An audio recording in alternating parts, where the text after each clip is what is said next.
আমি সারা জীবনই বঙ্গবন্ধুকে ভালোবেসেছি। স্কুল থেকে পড়ি, তখন থেকেই আমি স্লোগান দিয়ে এসেছি, তোমার আমার ঠিকানা পদ্মা মেঘনা যমুনা।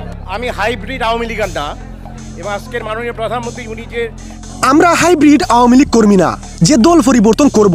খুবই দ্রুত সসম্মানে শেখ হাসিনা দেশে আসবে। এসব অযোগ্য উপদেষ্টাদের হাতে দেশ ছেড়ে দিলে হবে না। অবশেষে উপদেষ্টাদের নিয়ে একে বললেন অভিনেতা রুবেল। শেখ হাসিনা দেশ থেকে পালানোর পর একে একে আওয়ামী লীগ নেতা কর্মীরা দেশ ছেড়ে পালাচ্ছেন এবং অনেকে আওয়ামী লীগ দল পরিবর্তন করে অন্য দলে যোগ দিচ্ছেন। কিন্তু ইতিমধ্যে আগে আওয়ামী লীগ করার বিষয় নিয়ে অভিনেতা রুবেলের কাছে বর্তমানে তা জানতে চাওয়া হলে তিনি বলেন, আমরা হাইব্রিড আওয়ামী লীগ কর্মী না, যে দল পরিবর্তন করব। আমি ছোট থেকে আওয়ামী লীগ করি। আমরা অন্যান্য নেতাদের মতো পোল্টি মারি না, আর আমরা আশাও হারাই না।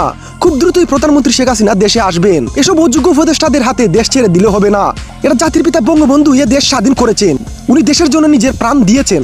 বঙ্গবন্ধুর স্বপ্নর দেশকে যোগ্যতাহীন উপদেষ্টাদের হাতে কখনো তুলে দেওয়া হবে না।